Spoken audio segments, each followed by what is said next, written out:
Platform. Good evening and welcome to the People's Platform. One of the stipulations under the IMF Governance Diagnostic Report was to enact legislation on proceeds of crime. This is pertaining to recovery of stolen assets. Now, the Ministry of Justice has come up with a draft which is still not in the public domain.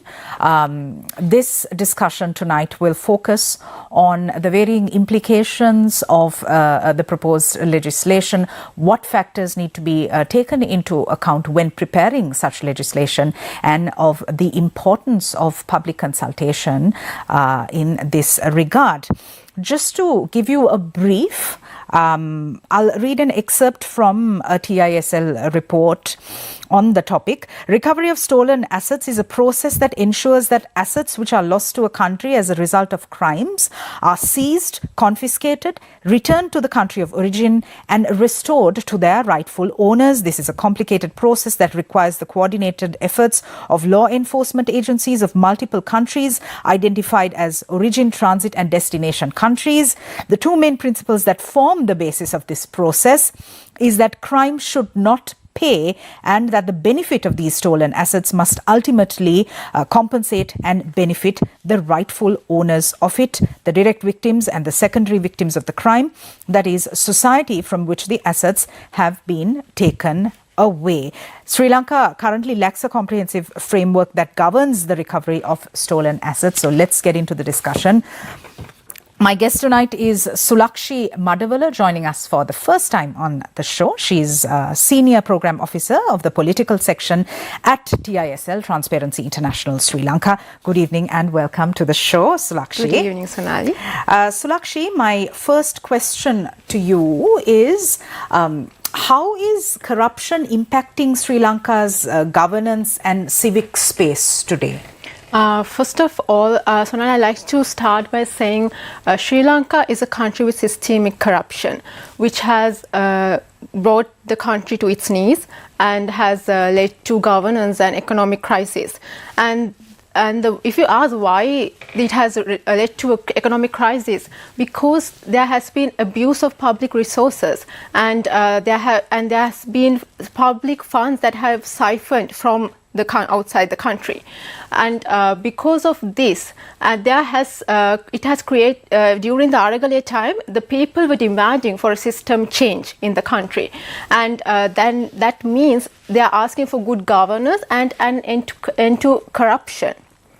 And because of this, and if you take when the economic collapsed in 2022, one of the things that the people of the country have been asking is to recover stolen assets. It was a slogan during the Aragale time, and to bring this, and instead of working on recovering stolen assets, instead of enacting a law and implementing it, we haven't seen much progress in terms of economic recovery or in terms of system change. But what we have seen is a deeply concerning state of civic space and public participation, because there have been laws that are being brought by the government, such as the Online Safety Act and the proposed anti-terrorism bill, which can violate the fundamental rights of the citizens,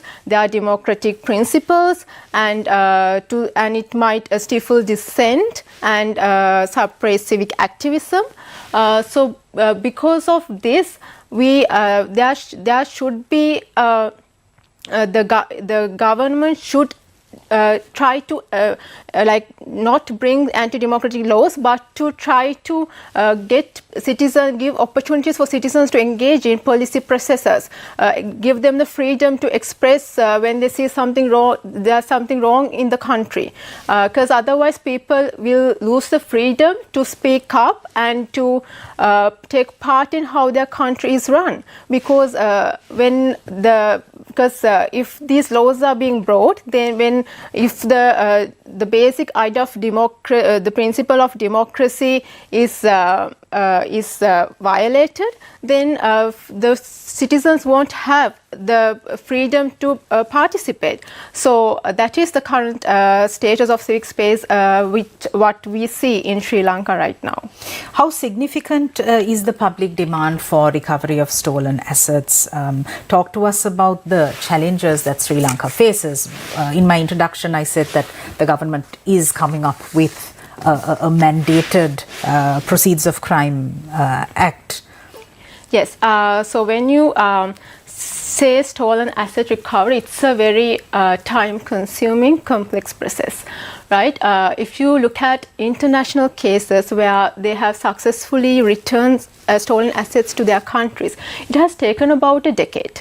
Right. And if you look at how long it takes, like how many years it takes in Sri Lanka for a criminal case to conclude, it takes about 10.2 years, which is a long time. So that is what people should be expecting, because it's not a quick, like you don't get the assets recovered the next day. It's not a process like that. But however, now in Sri Lanka, we currently do have laws to recover assets that are within the country, such as the Prevention of Money Laundering Act, or the Custom Ordinance, or Criminal Procedure Code, and a few other laws are already in place. But in order to recover assets that are located outside the country, which are hidden in another country, we need a comprehensive law such as the Proceeds of Crime Act. Because without that, it's difficult. It's difficult to have mutual cooperation with international cooperation, and because some of this money, when individuals send this money through different banks in different countries, it travels through multiple jurisdictions, which means you are dealing with multiple laws and regulations. So in order to successfully have international collaboration with these countries to get their support to bring back the assets back to Sri Lanka, we need to have a law. And also, in addition to that, a law is not just sufficient, but also we need to have a mechanism to manage the assets. So once you locate these assets, there should be a way to manage the assets without creating circumstances to depreciate the asset value. And once the assets, once you have a mechanism, you also need to have a mechanism to distribute these assets to their rightful owners, which means the victims of corruption, right? So all these things need to be in place to successfully get to recover stolen assets. So these are some of the challenges we are facing, because right now Sri Lanka doesn't have the expertise to identify, trace assets and to seize them, and that knowledge and expertise also has to be built, and they need to and there are also initiatives, like international initiatives, that support countries like developing countries like Sri Lanka to recover these assets. They foster international collaborations and recovery efforts of these countries. So Sri Lanka needs to start engaging with these initiatives to make it work. Sulakshi, take us through some of the successful asset recovery initiatives from across the world. Yes, two main initiatives. There are several, lots of initiatives. I'll touch on two of those. One is called the Stolen Asset Recovery Initiative. In short, it's called STAR. During the Arugala time, there was when people were very interested on the subject, they were talking about STAR, and there was this misconception that STAR recover assets for Sri Lanka, which is actually disinformation and misinformation. What STAR does is, it's not an organization, it's an initiative, a partnership, initiative created through a partnership between the World Bank and the United Nations Office on Drugs and Crimes. So what this initiative does is they support countries to prevent the laundering of proceeds of crime, and to bring back assets in a timely manner. So they will give you the knowledge, the expertise, the resources, but they won't be bringing back the stolen assets to Sri Lanka, like they won't do it on behalf of you, but they will give you the support needed. And the other initiative is called GFA. It's a Global Forum on Asset Recovery. So what GFA does is they help with international collaborations. So when this is a platform which was organized by the STAR Initiative. And it was co-hosted by United States and the United Kingdom. And when this GFA initiative emerged, they picked a few countries, and 4 countries. Among that was Sri Lanka, and the other 3 countries are Nigeria, Tunisia, and Ukraine. And there was a misconception there also, because people thought the reason Sri Lanka was picked because it's one of the most corrupt countries in the world, but that's not the case. The reason our country was picked because at the time they saw a priority jurisdiction in terms of providing assistance to Sri Lanka to combat corruption and to recover stolen assets. So both these initiatives has actively been supporting countries like Nigeria. So you may have heard of the General Sani Abacha case. So he was a former president of Nigeria who has looted from between $3 to $5 billion during his presidency. It's a 5-tenure presidency. And following his death, they started investigations looking into his illicit activities, and then also it created some changes in the legal system. The country enacted a law called Proceeds of Crime Act in 2022. And not only, and they were able to, through the act, they were able to recover significant portion of the money. And they didn't wait till the law was enacted. What they did was, even before the enactment of the law, they reached out to STAR. They used the help of STAR and GFA initiatives. And they recovered, I don't have the figure right now, but as I remember, it's $25 million they were able to recover through the help of those 2 initiatives. And that was a success story. And they are still, it doesn't end there. They keep trying to recover more and more, but you may not recover the entire portion of assets that were stolen, but you can get a significant amount of it recovered. And another international case is this case in Philippines. It was Ferdinando Marcos, which was also a former president in that country. Even during his tenure, he looted about close to $10 billion during his presidency. And what Philippines government did was they reached out to Swiss banks, which where President Marcos' assets were at, and they, through mutual assistance collaboration, the bank sent back more than $1 billion. More than $1 billion back to Philippines at their national bank. So these are some of the success stories. So even and through this international cases, even Sri Lanka can learn. They can learn from what are the challenges these countries face. How can Sri Lanka avoid those challenges? So it's really interesting because it's something that has worked internationally, so it can work here as well if we try. Sure. We're in conversation with Sulakshi Madawala, Senior Program Officer, TISL. We're going for a break. We'll be right back.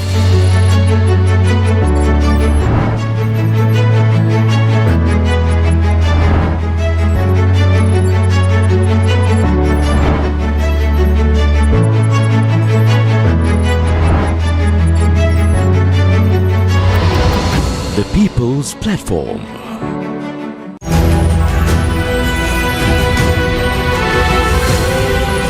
TV1. TV for life. Iran's President Dr. Said Ibrahim Raisi will arrive in Sri Lanka on Wednesday, confirms Foreign Minister. President meets Mahanayaka Theras of the Malwatu and Askiri chapters. Ramayan Trail, a project to upgrade 9 sites based on the Ramayana, launched. Veyangoda warehouse complex has only issued rice stocks deemed suitable for human consumption by the expert committee, says President's office. Multiple investigations launched into the Fox Hill tragedy. 8-year-old among the dead.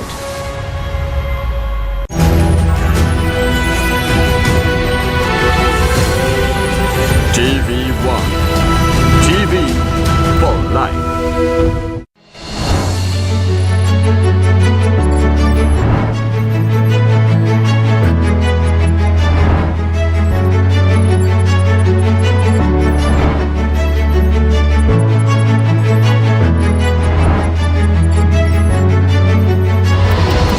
The People's Platform. Welcome back. Recovery of stolen assets, reality implications. This is the topic of discussion tonight. My guest is Sulakshi Madawala, Senior Program Officer, Political Sector of TISL, Transparency International, Sri Lanka. Sulakshi, let's talk about the current state of Sri Lanka's legislation relating to recovery of stolen assets. Yes, Sonali. So as you mentioned at the beginning, Sri Lanka is currently drafting a law on Proceeds of Crime Act, which is not available in the public domain. So this act, this law is expected to help our country to deal with this big issue of corruption and stolen asset recovery. Right, this law aims to identify assets, freeze them, and seize these assets. And also, it's very important that this law get enacted, and not only get enacted but also be implemented. Right, because in Sri Lanka we have all the laws, but they are not implemented. So it's important that it is implemented, and this law contains all the necessary things that need to be there, right? Because right now, even though the law is being drafted, we like civil society organizations and the public haven't been invited to give inputs for this law, and still the government is yet to begin public consultations, I hope, and we are hoping that the government will open the platform for public consultations, but so far we haven't seen that. So it is also kind of concerning, because this is a very important law in a time where our economy has been, economic development has been hindered, where people have created distrust in their government. So it's important that to create trust among the general public, and to have transparency about the process, it's important that the government open the platform for civil society organizations and the public to give inputs on this, because like I mentioned earlier also, currently Sri Lanka doesn't have expertise on the subject, and there are local experts, there can be local experts that can give meaningful, valuable input for the law to address potential challenges the country may face when they actually implement this law to actually recover assets that were stolen from Sri Lanka. So that is the current status of the law, and it's and another thing I want to highlight is that the reason Sri Lanka is bringing this law now is because the International Monetary Fund, the IMF, has told the Sri Lankan government that this law has to be enacted by end of this month, as per the stipulations under a structural benchmark. So we are also concerned that because of this deadline, whether the law will be rushed, whether it would be properly drafted, because if it's not, then the law won't be efficient, right? Then you won't be able to efficiently recover assets if it's just being drafted for the sake of being drafted. So it's important that the government get public consultations for this. Sure. Now, in Sri Lanka, corruption is so deep-rooted. bribery is deep-rooted within the psyche of Sri Lankans. How do we bring in this culture of transparency? Speak to us about the challenges that Sri Lanka will face in enhancing its capacity for asset recovery. Sure. So now, if Sri Lanka is to recover assets, one challenge, there are several challenges which I see. One is the lack of coordination between the authorities. Now, say for example, the Bribery Commission, they will focus on the corruption aspect of the asset recovery, right? And then the CID will focus on the criminal aspect of it. And if these two organizations don't work together, if they work in silos, then it won't be effective, because to effectively and successfully recover assets, the authorities have to work together, and this is something that should also be should be addressed in the Proceeds of Crime Act as well. And the other challenge I see is we need expertise, because like I mentioned, Sri Lanka lack experts on the subject, and especially when it comes to forensic audits, asset tracing, you need experts, because to tracing assets that have gone through multiple bank accounts, tracing that path is not going to be easy. It's a difficult task. So to do that, you need the right experts to do that. And another challenge I see is we need a mechanism to manage the assets.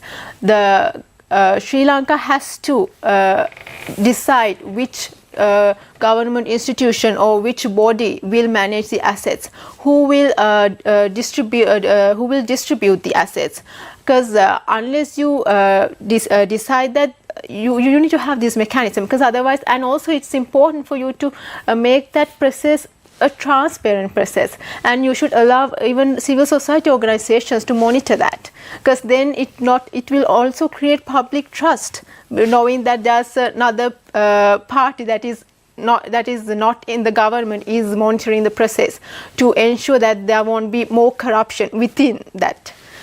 So those are some of the challenges. And another thing is victim compensation. It is also important that we have a mechanism to see how we are going to distribute these stolen assets back to its rightful owners. There should be a mechanism. How are you going to value that? So these things are things that need to be decided. These things need to be pre-planned before a country goes and try to recover assets. So all these things can be included in the law. The law can draft, and law can include what methods and what action should be taken when it comes to beginning the process of asset recovery. And the last challenge I want to mention here is the lack of consultation. The government needs to get consultation from the public and civil society, because the knowledge and the expertise some of the local experts can bring would be very valuable for this process. Sulakshi, looking ahead, what are some of the key priorities that Sri Lanka should focus on to recover from the crisis and enhance governance to ultimately serve the people? Yeah. So one is there should be transparency in beneficial ownership.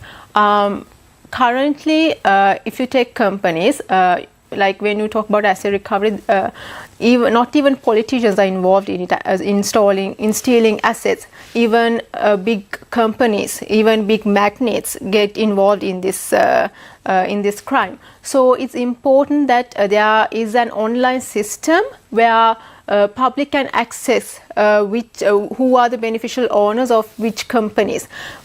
Because now currently the companies are required to give this list of beneficial owners to the company registrar, and the company registrar has this information, but it's not open to the public. So that is very important thing to open up to the general public. And the other thing is we need to have a politically exposed persons database.